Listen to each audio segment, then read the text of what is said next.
Mbote ndeko journaliste.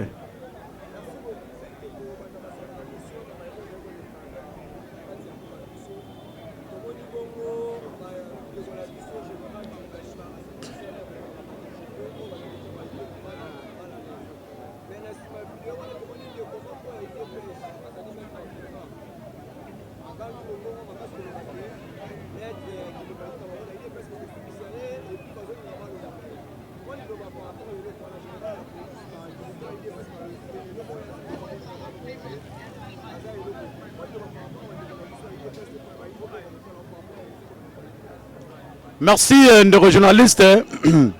Pour na mutuna na yo na oyo tali association de malfaiteurs yaba oyo bakangi na bakombo yaba du progrès.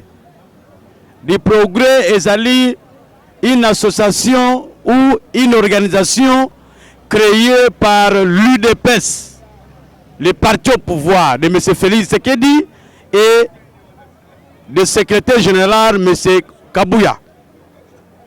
Nos journalistes, aujourd'hui, nous, peuple congolais, félicitons d'abord le général Kilimba Limba qui a bravé la peur, qui a, n'est-ce pas, évité d'être tribalisé par un camp tribaliste de ce pays connu de tout le monde. Félicitations d'abord. Mais il y a mon appel, du progrès Zanine, du progrès bisoba congolais lelo, tozo considéré bango, le lenge moko, congolais zolandanga ya diaspora, congolais ya Bandund, congolais ya Kasai, congolais ya Sidi Kivu, congolais ya Lumumba, congolais ya Kizenga, congolais bakoko na biso. Du progrès lelo, azali lokola wazalendo, du progrès azali maïmaï, du progrès azali Raïza Mutomboki Zahir, du progrès azali lokola M23, du progrès azali lokola Adolf Nalu. Baye baza ko enlever ba congolais, baye baza ko kata ba congolais mitu, baye baza ko tambola na ba arme blanche ko kata ba congolais, et du progrès bazo ko exécuter même service na ba Rwandais pe ba agresseur ya mboka oyo. Mais nous entendons de gauche à droite, nous voulons la paix, nous voulons la paix, nous voulons la paix. Mais vous ne voulez pas la paix dans ce pays. Un parti politique qui veut la paix ne peut pas avoir une milice au sein de son parti politique et milice wana baba na koseme terreur et ko recruter ba kuluna na kati ya capitale pe na kati ya bambushimai ba musuba za utaka mbushimai mobeso ndenga ba chinois ba yaka na ba conteneur na mbushimai pe bazo ya lolenge wana e bangi sipiso tozo mona esa ka mona ntsapo ba bundaki oyo yango te ba recruter na UDPS e ya kosala mabena bana Kinshasa. Alerte générale, place nyonso bino ba kongomani nyonso okomona drapeau du progrès, bo considérer du progrès lokola ba M23, bo considérer ba du progrès lokola ba Zahir Mutomboki, bo considérer ba du progrès lokola ba rebelle ya M23, ba rebelle ya Adolf Nalu et ba rebelle ya Maïmaï. Bazali très dangereux pour le Congo. L'UDPS est très dangereux pour le Congo, un parti politique très dangereux pour notre pays. Mais dans ce pays, nous avons des services établis. Il s'agit de l'ANER, il s'agit de la DEMIA, il s'agit de la police, il s'agit de l'armée. Et le progrès, le 5e service, constitutionnellement parlant, institutionnellement parlant, branche Oyo, Félix Ayenango, Nakabouya, ben posé biso yango. Congolais osansoba, Congolais osansoba ozomonate ke bandoki baye na ba système ya mango kindoki. Oyo ezalaka te na mokili yango baye nango. Ndeko journaliste, félicitations na Kilimba Limba qui a bravé la peur comme je l'ai dit.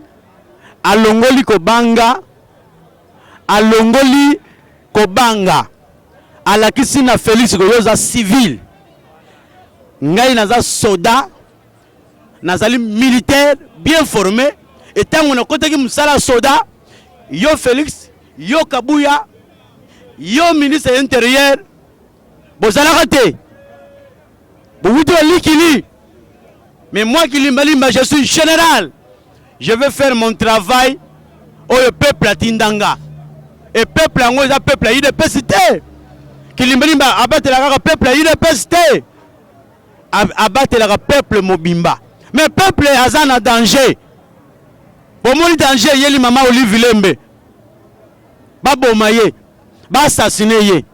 Or, ceux qui vont monnaie Olivier Lembe na mobile na ye. Bazan une infraction grave. Oui, Monique est Miss. Mais il y a la justice. Costa Moutamba, c'est leur frère. Le ministre de l'Intérieur, c'est leur frère. Un de journaliste. Le ministre de la Défense, c'est leur frère. Et nous sommes dans Maboko na Bango. Qu'est-ce qui a manqué? Il y a Funda Kabila, na parquet général, na auditorat pour l'arrêter. Ce qui a Salaki Mbeba. Bazali ben incapable, Bazali maboma. Il est pes, Boza maboma. Vous allez partir de gré ou de force. Et vous allez partir. Na façon bien bolingela. Si c'est pas la guerre, vous partirez. Si c'est pas la paix, vous partirez. De gré ou de force. Parce qu'on ne peut pas avoir un parti politique créer des milices, semer terreur dans la capitale. Et Congolais, bozo kanga Congolais, bozo sambisa bango, un civil, a kanga civil, a sambisa ye. Article ni evoquaka. Loi ni evoquaka. Non, Congo est sous Congo, c'est Congo démocratique, et comme jungle avec Félix Tshisekedi, et comme jungle avec l'UDPS, et comme jungle avec Kabuya. Kazaka balat saki bino maman Olive Lemba lobby, c'est le pouvoir. Mais maman Olive, Kazaka wano latse bango ça a été Kazaka ya Fayulu. Obiso pepe to pesa qui est pouvoir na numéro 1 eza ya Fayulu olatisi Félix tala numéro 1 koki yete veste komi ko paso quoi oyoki azana Belgique veste et koki souté pasuki. Merci.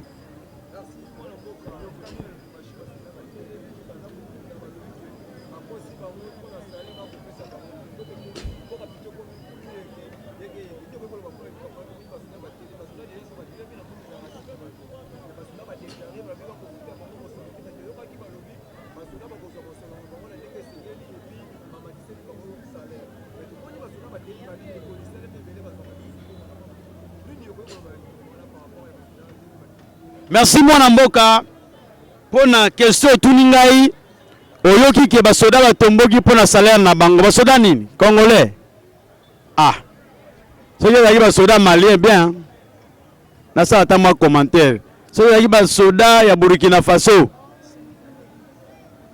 c'est que basoda sénégalais au baza conscient moi je vis dans ce pays monsieur journaliste. Na matina bis un militaire FARDC Chikata azobenga baninga na ye boya fache sili abi président deuxième tour boya to mela masanga boya to sepela pouvoir na biso ezaka na maboko na biso. Un militaire ne soutient pas le président de la République. Un militaire sécurise le Congo, sécurise le pays, sécurise le territoire national. Munguna Kota Te. Un militaire, ce qui a monné un président en place, a imposé dictature, a imposé le peuple naye. Militaire à Kebisaka, le chef de l'État, a Keba, la population a souffrir. Militaire congolais a Koufa depuis 1965. De 60 à 65, Tomati Mouamouké de 65 à 70 quelques, nous avons des militaires congolais, au Babunda Bitu Moyoki. Et les militaires que nous avons, et surtout que l'époque à M. Félix Tshisekedi a recruté des militaires, des machimouneno. Ata Oyoki Bango, tu as déclaré salaire.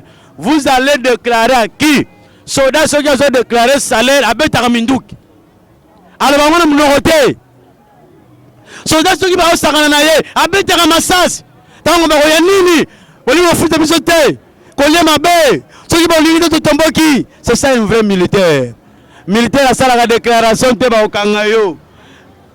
Militaire asalaka déclaration te. Déclaration tikela biso bapoliticien. Des faux militaires. Des faux militaires.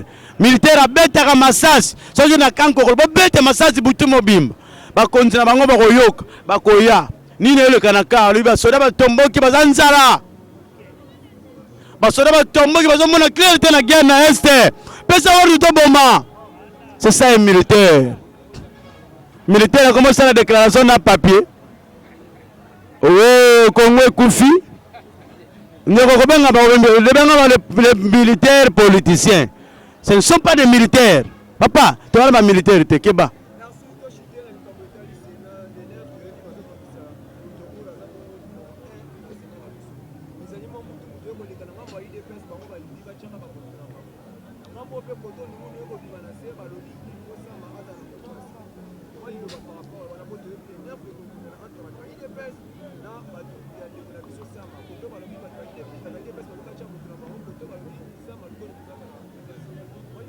Ma caméra Sénat de journaliste te répondre parce que je suis journaliste parce que nous sommes concernés ni de près ni de loin. Ma caméra yi de pèse na Sama Lukonde.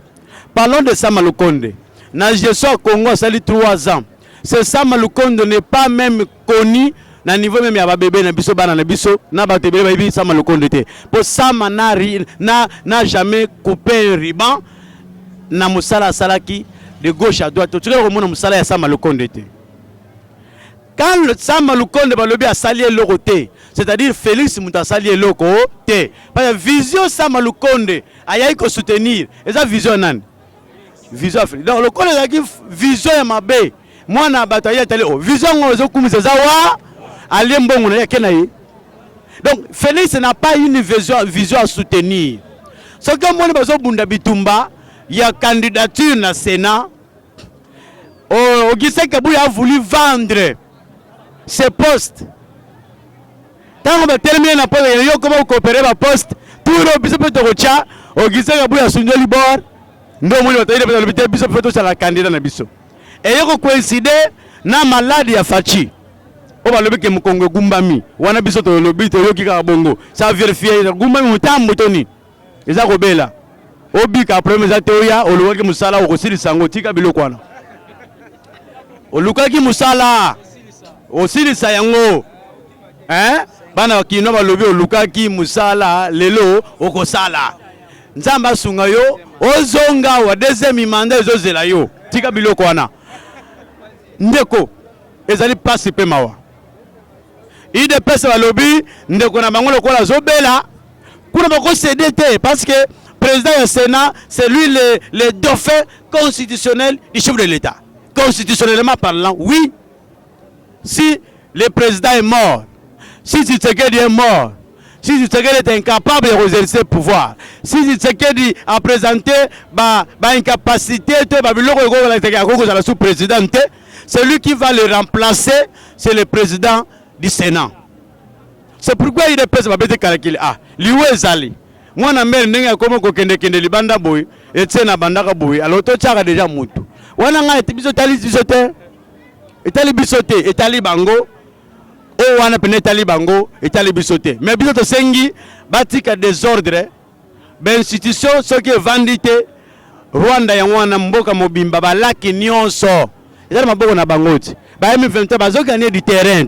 Lobi soko talité, lobi ba policier congolais.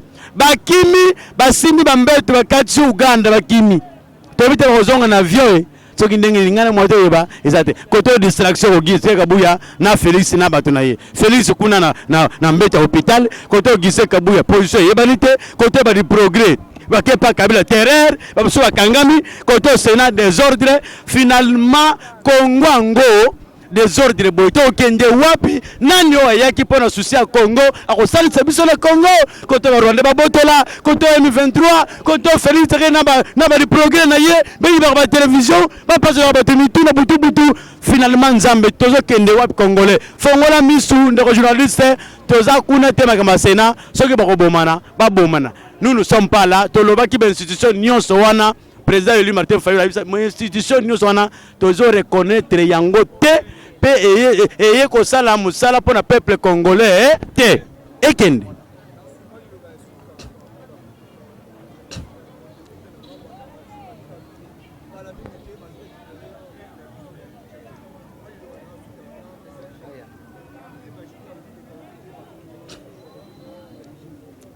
bon courage nananga mobali o alobi te Félix Tshisekedi azana mabende ngapela sima mabende. Bon courage na Martin Fayulu o alobi te nga na kosima mabende te mais bayibanga victoire na kosima ka démocratie. Bon courage na bandeko ya di progrès o bazokata bato machete bazokanga bato na bakasho clandestine. Bon courage na bino na nanga bazosala service moko voilà musala malamu oboye kosala pour le peuple congolais.